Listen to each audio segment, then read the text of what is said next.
Good morning my little friends. હું Hetal Rajpura, Shri Sardar Patel educational institute સંચાલિત Shrimati MS Lakhani કન્યા વિદ્યાલયના પ્રાથમિક વિભાગમાં મારી ધોરણ 2ની દીકરીઓનું સ્વાગત કરું છું. આજનો વિષય છે અંગ્રેજી, અને અંગ્રેજીમાં આજે આપણે યુનિટ નંબર 55 અને 57 વિશે માહિતી મેળવવાની છે. સો રેડી? આજે આપણે યુનિટ નંબર 55 વિશે પહેલાં માહિતી મેળવશું. અગાઉના વિડીયોમાં તમે 53 યુનિટ અને 54 નંબરના યુનિટ વિશે માહિતી મેળવી. તેના આધારિત આજે આપણે કેટલીક એક્સરસાઇઝ કરવાની છે, જેમાં તે ચિત્રોના ગુજરાતી અર્થ, અંગ્રેજી ઉચ્ચાર, તેના સ્પેલિંગ વિશે પણ માહિતી આજે મેળવશું. તો ચાલો બાળ મિત્રો, થઈ જાઓ તૈયાર. યુનિટ નંબર 55માં તમને એક સૂચના આપવામાં આવેલી છે કે ગુજરાતી અર્થ સામે અંગ્રેજી ઉચ્ચાર લખો. અહીં તમને કેટલાક ગુજરાતી અર્થ આપવામાં આવેલા છે, બરાબર, જે અગાઉ તમે તેના પિક્ચર જોયેલા છે. તો ફર્સ્ટ શબ્દ છે થાળી. તો થાળીનો અંગ્રેજી ઉચ્ચાર શું થશે? ડીશ. થાળીને અંગ્રેજીમાં શું કહીશું? ડીશ. ત્યાર પછી છે વાડકો. તો વાડકાને આપણે કહીશું બાઉલ, જેનું પણ અગાઉ આપણે ચિત્ર જોયેલું છે. ત્યાર પછી છે પતંગ. તો પતંગને આપણે અંગ્રેજીમાં કહીશું કાઇટ. શું કહીશું? કાઇટ. ત્યાર પછી છે પટ્ટાવાળો. તો પટ્ટાવાળાને અંગ્રેજીમાં શું કહીએ છીએ? Yes, peon. શું કહીશું? પ્યુન. ત્યાર પછી છે છોકરી. તો છોકરીમાં અંગ્રેજીમાં આપણે કહીશું ગર્લ. ફરી વખત જોઈએ. ફર્સ્ટ વર્ડ છે થાળી. તો થાળીને અંગ્રેજીમાં કહીશું ડીશ. ત્યાર પછી છે વાડકો. વાડકાને કહીશું બાઉલ. નેક્સ્ટ ઇઝ પતંગ. પતંગ એટલે કે કાઇટ. ત્યાર પછી છે પટ્ટાવાળો. પટ્ટાવાળાને અંગ્રેજીમાં કહીશું પ્યુન. ત્યાર પછી છે છોકરી, જેને અંગ્રેજીમાં કહીશું ગર્લ. ત્યાર પછીની આ જ એક્સરસાઇઝમાં બીજા કેટલાક વર્ડ્સ જોઈએ.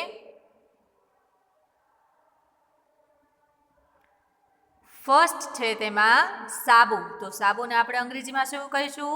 વિડીયોમાં આપણે જોયેલું જ છે. તો સાબુને કહીશું સોપ. પણ તે પહેલાં કયા કયા શબ્દો આમાં આપેલા છે તે જોઈ લઈએ. સાબુ છે, રાજા છે, તિજોરી, દીવો અને માળો. હવે આ બધા શબ્દો છે તેને આપણે અંગ્રેજી ઉચ્ચાર બોલવાના છે. તો સાબુને કહીશું સોપ. ત્યાર પછી છે રાજા. તો રાજાને આપણે કહીશું કિંગ. નેક્સ્ટ ઇઝ તિજોરી. તો તિજોરીને કહીશું સેફ, કે જેમાં આપણે સરસ મજાના ઘરેણાં, મની એટલે કે પૈસાઓ સેફ રાખી શકીએ છીએ. ત્યાર પછી છે દીવો. તો દીવાને આપણે અંગ્રેજીમાં કહીશું લેમ્પ. નેક્સ્ટ ઇઝ માળો. તો માળાને આપણે અંગ્રેજીમાં શું કહીશું? નેસ્ટ. એટલે કે પક્ષીઓ જે પોતાનું ઘર બનાવે છે ઝાડ ઉપર, તે. તો ત્યાં આપણે અંગ્રેજીમાં શું કહીએ છીએ? નેસ્ટ. ત્યાર પછીના કેટલાક આપણે વર્ડ્સ જોઈએ. તો આમાં પણ તમને કેટલાક શબ્દો આપેલા છે. દડો, વીંટી, પાંદડું, કૂવો અને તાળું. હવે આપણે આમાં શું કરવાનું છે? અંગ્રેજી ઉચ્ચાર લખવાના છે. તો પહેલું આપણે છે દડો. તો દડાને આપણે અંગ્રેજીમાં શું કહીએ? બોલ. ત્યાર પછી છે વીંટી. તો અંગ્રેજીમાં તેને શું કહીએ છીએ? રિંગ. નેક્સ્ટ ઇઝ પાંદડું. તો પાંદડાને લીફ. પછીનું જોઈએ કૂવો. તો કૂવાને અંગ્રેજીમાં કહીશું વેલ. ત્યાર પછી છે તાળું. તો તાળાને અંગ્રેજીમાં શું કહીએ? યાદ કરો તો. બરાબર, તાળું એટલે કે લોક. તો અહીં આપણે આ યુનિટ નંબર 55 પૂર્ણ કર્યું.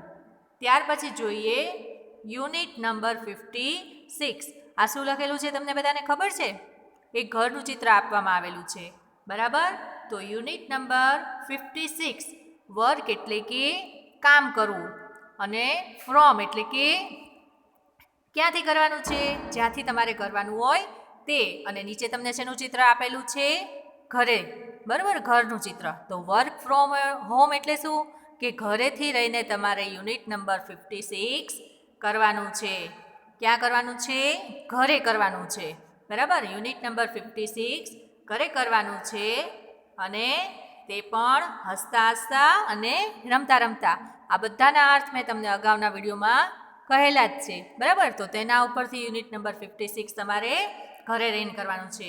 ત્યાર પછીનું જોઈએ આપણે યુનિટ નંબર 57. તો તેમાં પણ તમને એક સૂચના આપવામાં આવેલી છે કે અંગ્રેજી ઉચ્ચારની સામે સ્પેલિંગ લખો. શું કરવાનું છે? આમાં તમને અંગ્રેજી ઉચ્ચાર આપેલા છે અને એની સામે તમારે સ્પેલિંગ લખવાના છે.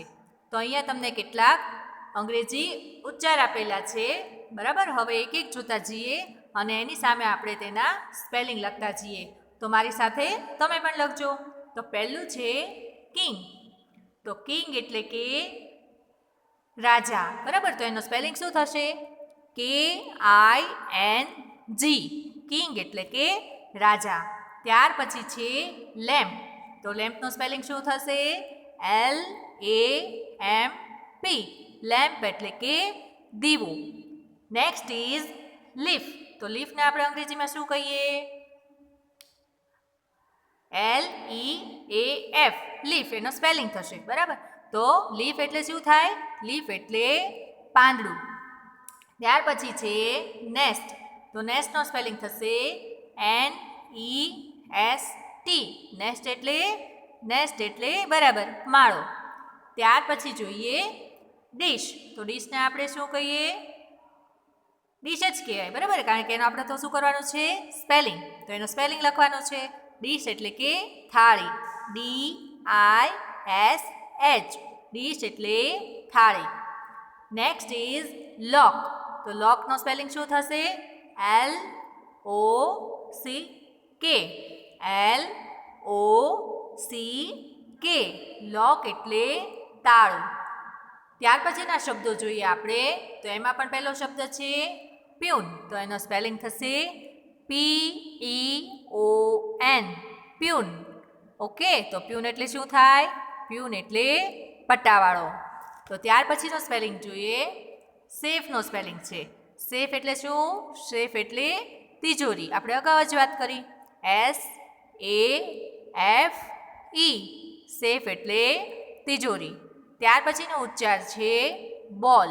તો બોલનો સ્પેલિંગ થશે BALL. બોલ એટલે દડો. ત્યાર પછીનો આપણે શબ્દ જોઈએ સ્ટાર. STAR. સ્ટાર એટલે આકાશમાં શું હોય? તારા હોય. તો આપણે આને અંગ્રેજીમાં શું કહીએ? સ્ટાર. Next is ring. તો રિંગનો સ્પેલિંગ થશે